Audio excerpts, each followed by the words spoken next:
ह्याला म्हणलं की ऊस शेती आणि मग वाढदिवस कुठं साजरा करायचा तर शेतकऱ्याच्या बांधावर साजरा करायचा आणि ते मग अमेरिकेच्या जरी असेल म्हणून आम्ही त्या ठिकाणी मामा कैलास पाटील साहेब मामा आणि ज्यांच्यामुळं आम्ही इथं आलो इथे डॉक्टर बालाजी आगलावे साहेब आपल्या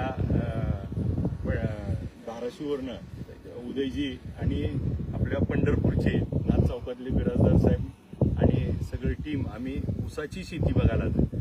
इथं जवळपास आता हा जो आम्ही एरिया बघतोय इथं 2.5 लाख एकर ऊस आहे. त्यातला एक 35,000 एकराचा प्लॉट आहे आणि मग इथली ऊस शेती कशी आहे आणि मग इथलं इरिगेशन इथं असणारा त्या ठिकाणी जो आपण जर बघितला तर कॅनॉल सिस्टीम आणि हे सगळ्या गोष्टी त्या ठिकाणी बघतोय. आत्ताच डॉक्टर साहेबांची 480 एकराची मोसंबीची बाग बघितली आणि ती खूप सुंदर पद्धतीने त्यांनी कडीपत्त्यातून एक त्याच्यावर रिसर्च करून तो इंजेक्ट केलाय.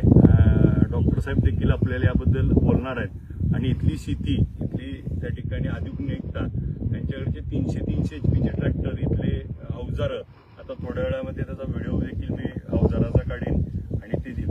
इथली शेती एक वेगळा अनुभव बघायला मिळते. डॉक्टर बालाजी आगलावे साहेबांनी या ठिकाणी आपल्या कळंब तालुक्यातील येरमाळ्या गावावरनं अमेरिकेमध्ये 2010 पासून इथं वास्तव्याला येत असताना सायंटिस्ट म्हणून त्या ठिकाणी काम केलं. विशेषतः संत्रा या पिकावरती त्यांनी त्यांचा पॅटर्न तयार केला. आल्यानंतर आंबा, केशर आंबा, हापूस आंबा आणि मग इथं शेती एकाला एक लागत आज जवळपास 1800 एकरापेक्षा जास्त शेतीचे ते मालक झालेत आणि इथं बऱ्याच जणाला त्या ठिकाणी मल्टिपल अँगलनी मदत करतात.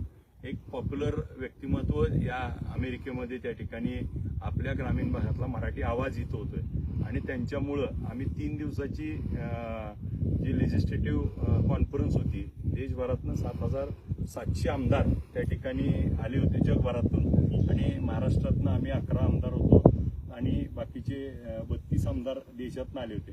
ती 3 दिवसाची शिकागोची कॉन्फरन्स संपली आणि मग संपल्यानंतर पुढचा प्लॅन काय तर इथली शेती कारण आता भारताची ट्रेड डील अमेरिकेबरोबर झाली आहे.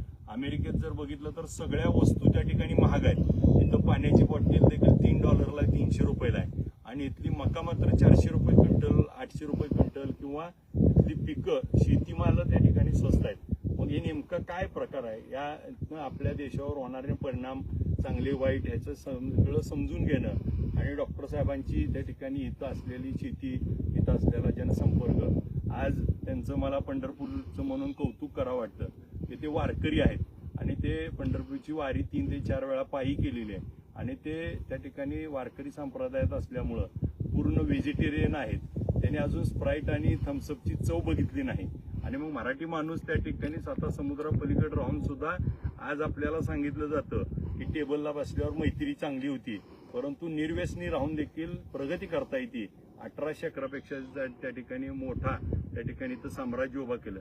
त्यांचं आम्ही बंगल्याचं त्या ठिकाणी बघायला गेलो होतो. 4 एकरावरती बंगला बांधलाय. 11,000 स्क्वेअर फूटचा बंगला त्या ठिकाणी बांधलाय आणि खूप वेगळ्या पद्धतीनं एक मराठी माणूस पुढे जातोय. मला त्यांच्याशी बोलायला आवडेल. डॉक्टर साहेब आपल्या इथल्या शेतीबद्दलच आपण थोडी जरा माहिती द्यावी. नमस्कार.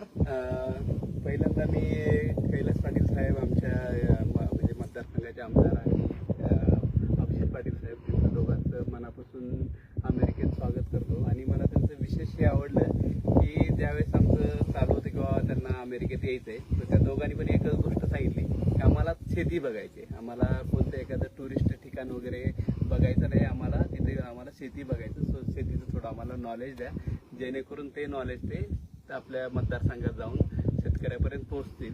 आणि गेली 3 दिवस झाला मी वेगवेगळ्या जे माझी जे शेती करतो मी वेगवेगळ्या पिकावरती ते आपण वेगवेगळ्या प्लॉटला आम्ही व्हिजिट करतोय माझ्या आणि ते भरपूर सारे प्रश्न विचारतायत. कैलास पाटील साहेब अभिजित पाटील साहेब ते स्टुडंटसारखे नोट्स वगैरे पण घेत आहेत जेणेकरून ते पुढं जाऊन ते मेसेज पास करतील. इथल्या अमेरिकेतल्या भारताच्या शेतीमध्ये मेन जो आपल्यामध्ये फरक आहे की अमेरिकेत जी शेती भारतातली जी शेती आहे एकरे जी आहे होल्डिंग जे आहे आपलं ते कमी आहे शेतकऱ्यांचं अमेरिकेत कसं आहे की प्रत्येक शेतकऱ्याचं मोठं मोठं एकरेज आहे. म्हणजे अमेरिकेत तुम्हाला 20,000 एकरचा शेतकरी मिळेल, 10,000 एकरचा शेतकरी मिळेल. म्हणजे कमीत कमी क्षेत्र असलेला शेतकरी म्हणजे 100-200 एकरवालाच असतो इथे. तर तो मोठा फरक आहे. भारतामध्ये आधुनिकीकरण तेवढं नाही. त्याचं एक कारण डेफिनेटली आपल्याकडे होल्डिंग कमी आहे. पण अमेरिकेत होल्डिंग आधुनिकीकरण जास्त आहे. का तर याच्यामध्ये क्षेत्र भरपूर आहे आणि भरपूर क्षेत्र असल्यामुळे आम्ही भरपूर मेकॅनायझेशन टूल्स इथं आम्ही वापरू शकतो. तशा पद्धतीने शेती केली जाते.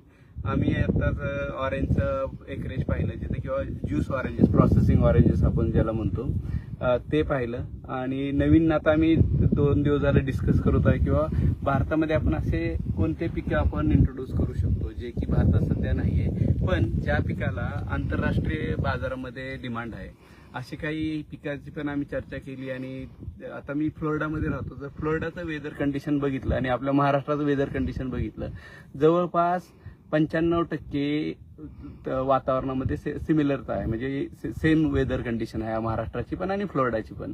म्हणून फ्लोरिडामध्ये ज्या गोष्टी उगवल्या जाऊ शकतात, घेतल्या जाऊ शकतात पिकाबाबतीत, त्या सगळ्या गोष्टी आपण महाराष्ट्रात देखील घेऊ शकतो. त्या विषयावर आम्ही भरपूर सारं डिस्कशन करत आहोत, व्यवस्थित प्लॅन बनवत आहोत. आणि खरोखरच मला दोघांचं, यंग आमदार आहेत, आपलं नवीन तरुण व्यक्तिमत्व आहे दोन्ही पण. आणि विशेष म्हणजे दोघांना पण आपल्या मतदारसंघातल्या शेतकऱ्याविषयी जी ओढ वाटते हे त्यांना 3 दिवसापासून जाणवते. मी प्रयत्न करत आहे, जे काही मला थोडंफार जे काही नॉलेज आहे, काही एक्सपिरियन्स आहे, ते मी त्यांच्याबरोबर शेअर करत आहे. आणि बघू पुढे काय करता येऊ शकतं आपल्या लोकांसाठी. आपण डॉक्टर साहेबांना विनंती केली आहे की आपल्या विठ्ठल सहकारी साखर कारखान्यावर असलेल्या कृषी महाविद्यालयाला मान्यता मिळेल आणि त्या कृषी महाविद्यालयामध्ये यांच्या कंपनीबरोबर आपण एक जॉईंट व्हेंचरमध्ये अग्रीमेंट करतोय आणि ज्या माध्यमातून ह्या अमेरिकेत असलेल्या शेतीचा, ज्ञानाचा त्या ठिकाणी आपल्या कृषी महाविद्यालयातून आपल्या भागातल्या शेतकऱ्याला त्याचा फायदा होईल. आज इथला त्यांचा आंबा जर बघितला तर तो एक केशरचा आंबा 700 रुपयाला त्या ठिकाणी विकतात.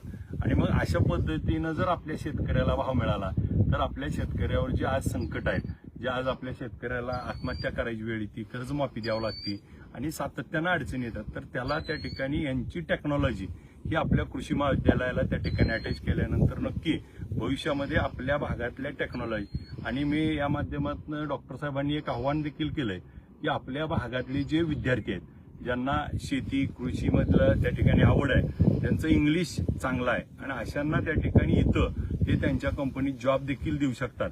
आणि मग त्याच्यासाठी आपल्याला त्यांच्या ज्या काही टर्म्स कंडिशन आहेत, त्याच्यासाठी नियम अटी सगळ्या पूर्ण करून आपली मुलं देखील या ठिकाणी येतील, इथं शिकतील आणि ती परत आपल्या मायदेशी परतून या शेतीला त्या ठिकाणी चांगले दिवस येतील. माझा शेतकरी सुखी तर त्या ठिकाणी जग सुखी. आज त्या ठिकाणी वाढदिवस आहे आणि वाढदिवस कुठं साजरा करायचा तर शेतकऱ्याचा पोरगा म्हणून शेताच्या बांधावरती जाऊन, मग अमेरिकेच्या शेतीवर असेल आणि विशेषतः ऊसाच्या शेताच्या बांधावर जाऊन ऊसाच्या फडातून त्या ठिकाणी आपल्याशी बोला येतोय. आपण खूप जण मला फोन करताय, परंतु माझा फोन डायव्हर्ट आहे, इकडं फोन घेता येत नाही. आता रात्रीचे तिथं 12:30-1 वाजल्यात आणि इथं 3 वाजल्यात, त्यामुळे टाइम डिफरन्स असल्यामुळं मी आपले सर्वांचे फोन येत आहेत. नम्रपणे आपल्या सगळ्याच्या शुभेच्छा स्वीकारतो. आपल्या सगळ्याचं प्रेम असंच त्या ठिकाणी आपला आशीर्वाद, पंढरीचा पांडुरंग आणि असे मित्र ग्रुप त्या ठिकाणी जुटत राहू.